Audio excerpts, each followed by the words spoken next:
Bismillahirrahmanirrahim. Yazar Muhammed Ali Selman, 3 yıllık arama ve takip sırasında adlı kitabında. Okulda Kristof Kulübü'nün Amerika'yı keşfettiğini ve bunun herkese ve üniversite sitelerine öğretildiğini öğrendik. 1929'da Alman bilim adamı Gustav Adolf Liessmann, İstanbul'daki Topkapı Sarayı'nda Amerika Birleşik Devletleri'nin coğrafya konumunun Straban'dan ayrıntılı olarak ve dünyanın şimdiki şeklini en yakın ve en güzel şekilde çizen bir harita buldu. Fakir bir adamın eliyle çizilmiş. Bunun nedeni de budur. Soru Piri Hacı Muhyiddin Brazi adlı ve Kürt Müslümanın Amerika'nın kaşifi olarak bilindiği yönündeki eylemin düzeltiyor. Bu iyi bir fikir. Amperisi Graham Hancock. Eski patron Amerika'ya bulan o Kürt, tam adı Brazi kabilesinde Ahmet Muhyiddin Piri olup doğum tarihini bilinmekle birlikte 1465 ile 1466 yılların arasında Kuzey Kürdistan'ın Piran bölgesinde Galiboğlu'da doğduğu sanılmaktadır. 1553'te öldü. Reis Piri daha önce de belirttiğimiz gibi Brazi aşiretindendir. Brazi aşiretin Türkiye'nin güneydoğusu ve kuzey Suriye'ye dağılmış bir dizi Kürt aşiretinden oluşur. Hatta bazı kaynaklar onların Kürdistan, Irak ve İran'da yaşadıklarını söyler. Muhammed Emin Zeki Bey'in Kürtler ve Kürdistan Tarihi adlı ünlü kitabında söylediği gibi. El-Brazi Hasanoğlu aşiretlerinden biridir. Brazi adı ilk kez milattan sonra 750 yılında anılar ve bazı tarihçiler şöyle derler. Brezilyalılar bu tarihten önce Sancar Dağları deniyor olabilir ancak Piris'in Kermanşah'taki kalelerinden olduklarını bilinmektedir. Ancak Seyahat Günlüğü'ne yazarı Nasır Hısro 437 Hicri milattan sonra 1045 milattan sonra 3960'da şunu yazmıştır. Çok yüksek bir dağlık alanında yaşıyorlardı. Her birinin yüksekliği 3960 metreye oluşuyordu. Dolayısıyla Brazi adı da onlardan geliyor ve yükseklerden yaşayan yerleşim yerleri var. Bunlara Barzi, Barzenli ve Barzinde denir. Brazi kabilesinin Hazar Denizi'nden güneyinde birkaç asker taburu vardı. Milattan sonra 959'da Hüseyin Brazikan'ın Hasnavi bin Hüseyin al-Brazikan'ın oğlu Prens Hasnavi, Hasnevi Kürt hükümetine Kürt ve vilayet denizinden Karmaşak'a kadar genişletti. Güney hükümeti Hamdiye'nin hükümetiyle aynı döneminde ve yıkılmadan önce Osmanlı hükümetine çok hizmet ettiler. Şeyhan, Ahmet ve Doğuk Seneri, Urfa, Diyarbakır, Ahmet Betlis, Mardin, Persepolis, Cerablus, Kobane, Belçika ve benzeri şehirlerde bulunurlar.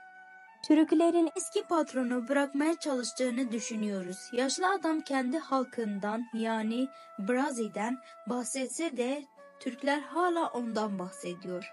Kendi etraflarındaki büyük şahsiyetleri kendine soylarına dahil etme gibi bir huyu var ki bu Moğol dönemine kadar uzanır ki bu barbar ve bencil bir alışkanlıktır ve yaşlı adam da her karakter gibi bunun kurbanı olmuştur. Onlara Türk sanan ırkçılar.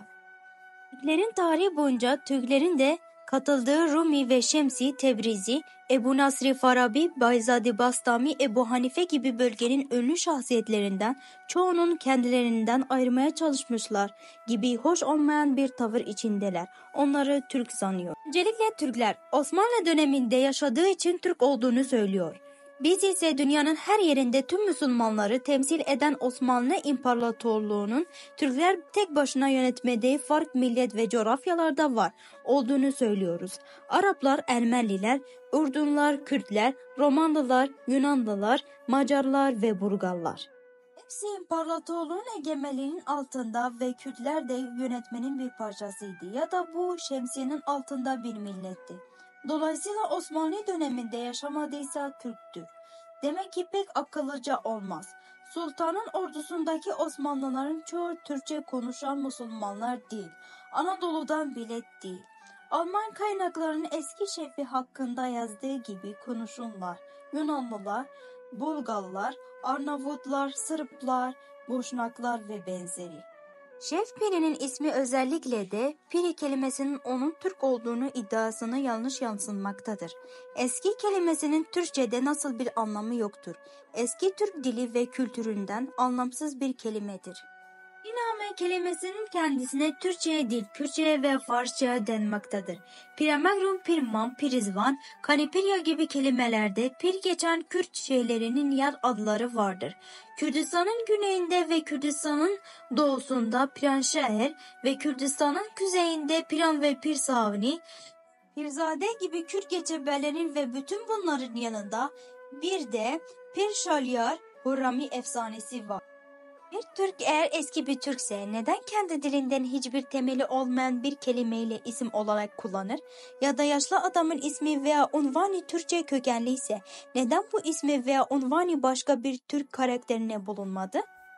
Anne babası eğer Türk olsalardı kendi dillerinde hiçbir anlamı olmayan Pir ismini veya kelimesini nasıl duymuşlardı?